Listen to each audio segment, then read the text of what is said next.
and we're back with season 2 of Musicology 101 with ChrystalChyna. Let's get it!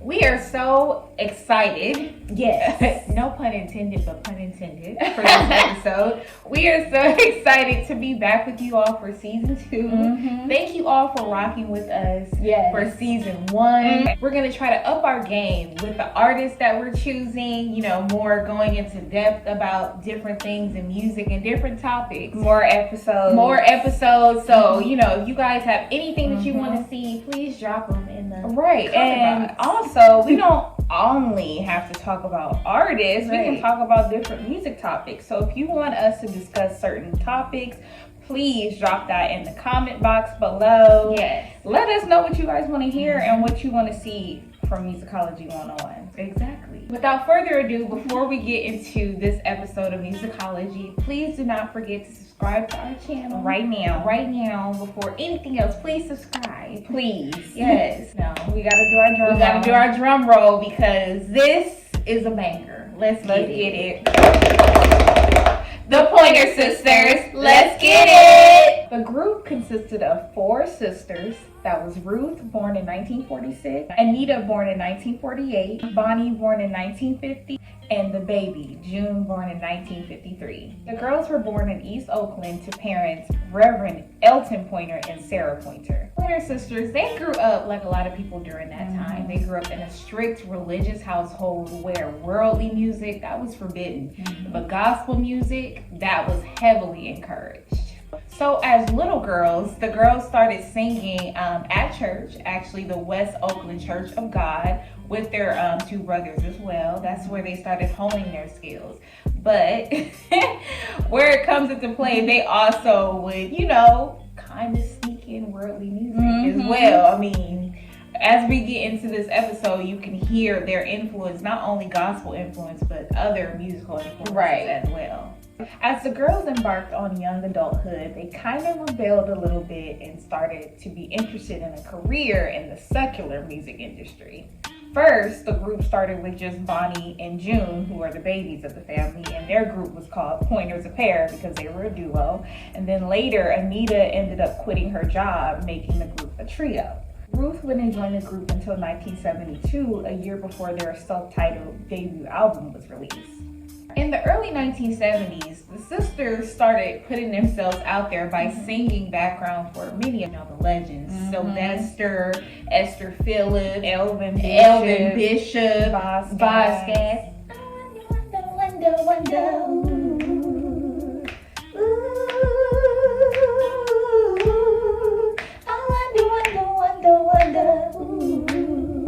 That one. Yeah. That's the jam right there. That's the jam right there. Yeah. That is how they were trying to get themselves out there. It's like, yes, we are the Pointer Sisters. Well, we're trying to do our own thing, but that's actually how a lot of people started back then. Yeah. It's starting to do background vocals. It's an art. It is an art. It's not an easy job. It's not. While singing background for Elvin Bishop at the famous Whiskey A Go-Go. Yeah. It's legendary. They caught the eye of Jerry Wexler, who then signed them to a recording contract over at Atlantic Records. They released 2 singles on the label. Those were Don't Try to Take the Fifth, and the following year's Destination No More Heartaches, both of which failed to chart.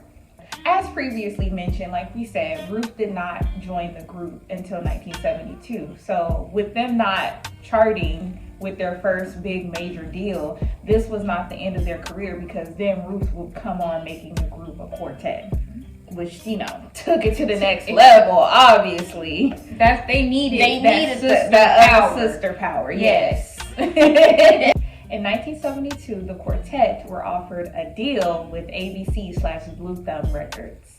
The Blue Thumb debut album, self-titled The Pointer Sisters, included the Alan Toussaint rhythm and blues single, Yes We Can, which went to number 11 on the Billboard Pop Chart. Period. They needed their sister. She added the element that was missing. It has to be all 4 of them. It had to be all 4 of them to get to the next step. Right. We got to move past the background singing. The album was the group's first to be certified gold, and this was just one of many. Exactly. One of many. This was just their first.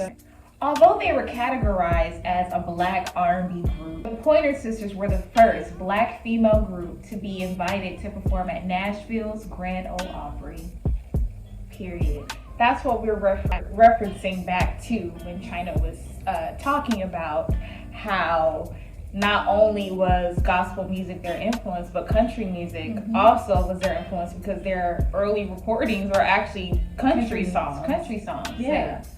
That they wrote. Yeah. And that's what we get into. It just goes to show that even though this was the 1970s, I think in a lot of people's minds, the 1970s is like, oh, that's a decade of progression. But even that was still a big deal. Right. You know, we're just coming out of the Jim Crow laws and, you know, the civil rights movement, that era. And for these, you know, 4 young black women at the time from East Oakland, they are from Oakland, and for them to write a country hit, that's what we're getting to, and to be invited at something that was only reserved for basically just white country singers, you know, that just goes to show that black music transcends, and country music is black music, but that's another topic.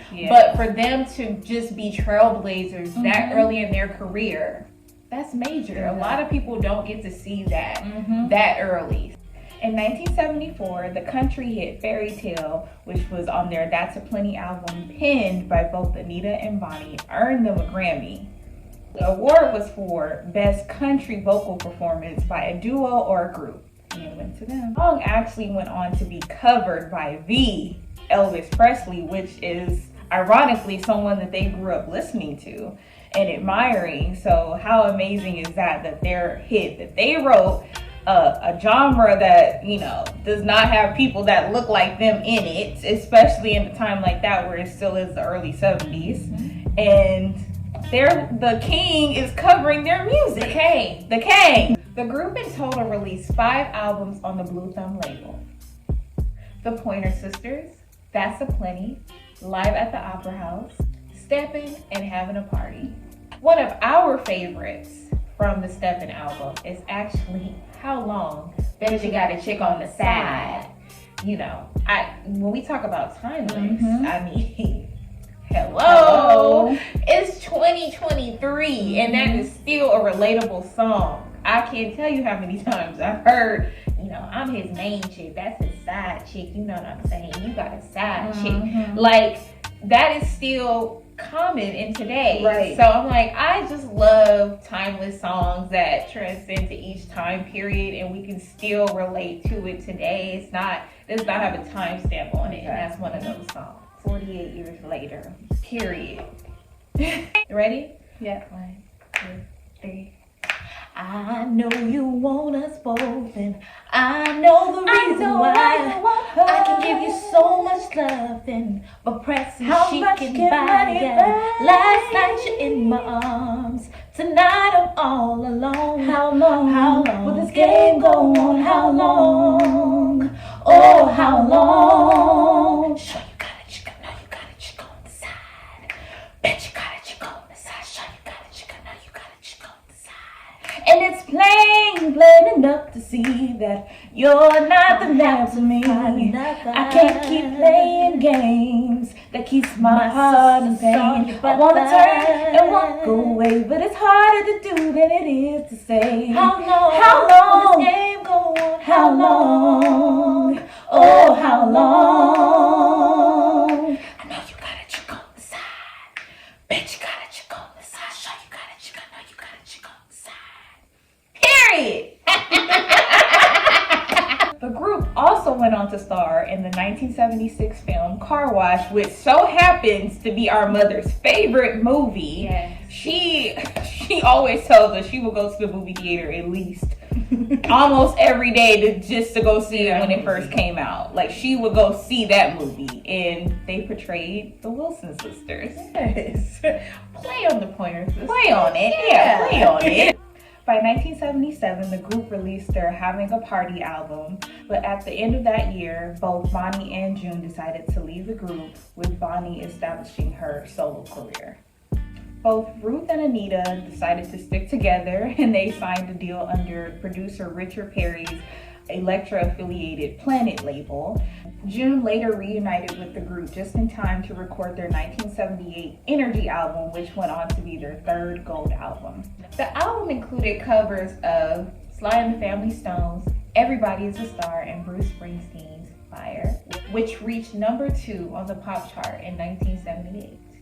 The Pointer Sisters continued to have great success as a trio on Perry's Planet label.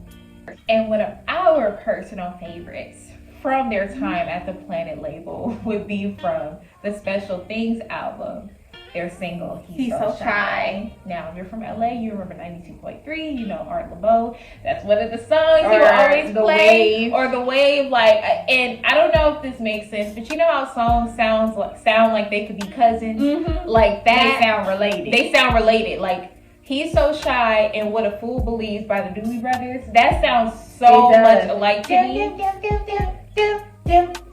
They sound just alike to me. Like, not just alike, but they sound related. They sound like they could be cousins. They sound like they could be cousins. So, He's So Shy. And they have June leading it. Fave. Like, it's just, she had such a sweet voice, and it just goes with the He's so shy. I love him. He's so shy. Like, it's just, not to mention, just to go into the Pointer Sisters and their image. Like, this is the late 70s going into the 80s. Their fashions killed every time. If you are familiar with their look, they started out dressing in the 70s in like 1940s garb. Right. You know, and that was something totally out of the ordinary, considering the 40s wasn't even that long ago then. But people were more into it was a different style. They were more into the early 70s, the hippie threads, and then then it turned into other stuff. But for these beautiful, slender, tall, supermodel-esque looking black women to be dressed in these beautiful 1940s garb and to sing their tails off, like, that was not common back then. No. They were just setting the tone. They were different from like the Supremes. The groups of like the decade before them. Like, they were just setting up their own thing. Exactly. The girls' success continued while they were on the Planet label, with their last album being 1983's Breakout, which went on to be multi-platinum. That album included hits like Automatic, a remix of 1982's I'm So Excited, Come On Now, Neutron Dance, and Jump, for my love. By 1985, the group joined RCA Records, where they released their Contact album with a crossover hit titled Dare Me. This will be the group's last album to go platinum. Moving labels again, they released another album, this time on Motown, titled Right Rhythm. Then they moved on to another label and they released 2 more albums. Despite no recent releases of albums or singles, that did not stop the Pointer Sisters' relevancy. They still continued to perform, book shows, book tours, and at the time it still was them as a trio. Right. Ruth, Anita, and June continued to perform as a trio until June's health started to decline and she had to subsequently retire in 2004. Ruth's daughter Issa, who was also the daughter of the Dennis Edwards from The Temptations, started performing with the group in 2002. Issa, she fit right in when she started performing with the group. She had already contributed background vocals to the Pointer Sisters' last album, Only Sisters Can Do That. And plus, Ruth is her mom and Dennis Edwards is her dad, so that's a given. That's kind of a given. Like, she has to know how to sing, right? That's kind of like inevitable. Like, I'm sure they knew that she would be okay. Yes, like, she's gonna be fine. She fit right in, so she was able to meld with the group as well. Exactly. Unfortunately, June did end up passing away back in 2006 from an extreme, rapid form of cancer. Both Ruth and Anita persevered through the tough loss, and they continued to perform as a trio with Issa. In 2012, Ruth's granddaughter, Sadako, she joined the group full-time when Anita herself retired due to her own health reasons. As of 2023, Ruth is the last surviving founding member of the Pointer Sisters. We actually just lost Miss Anita on New Year's Eve 2022, so really barely a month ago. She just passed away, unfortunately. And Ruth is the last one. As far as we know, I still believe that they are performing. Right. I'm not sure, if there are shows booked for this time, considering the loss that they're experiencing, because, woo! Can't imagine. June died in 2006. Bonnie, she just died in 2020. Like, it's just back to back. And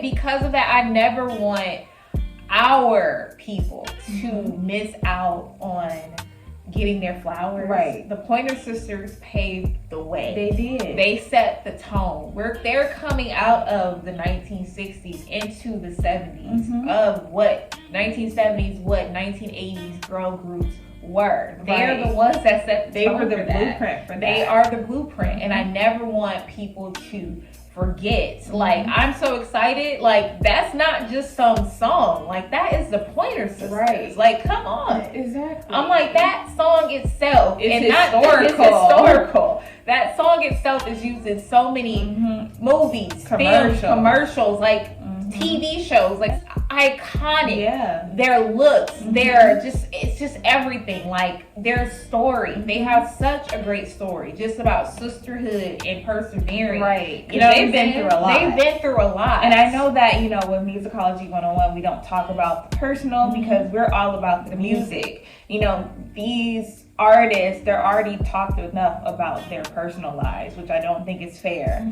So that's why we're highlighting them as an actual group, their artistry. We're not talking about the personal, but on a personal level of something that we can relate to as sisters, I do recommend people get to know them as, as artists as well, but read their stories because it really is about perseverance and about survival. And I really do understand that, and I hear that in their music. You know what I mean? Absolutely. So I think that's also very important. That's not something that we're gonna touch on, but it's important to know because of for your own testimony. Right. So, Amen. We love the Pointer Sisters. Yes, we have looked up to them since we were little girls. Seriously. We have family members that work with the Pointer Sisters, so very close. Very close. And Miss Ruth, if you're watching this, we love you. We love you very much. We love you very much, and thank you for paving the way for ChrystalChyna. Yes, thank you. That's the end of today's Musicology Yes, episode. we had so much fun. We're so excited. Yes, we're so excited because we have more episodes coming. Season 2, we're starting off with a bang. Like, we are so excited. Yes. If you want to hear anything else, please drop it in the comments. Please remember to like, comment, and subscribe right now. Right now, please. And Right turn your now. notifications on. Yeah, because we gonna be dropping the episodes like that. You gotta be ready. Yes. Nonetheless, we love you. Yes, we do. Bye. Bye.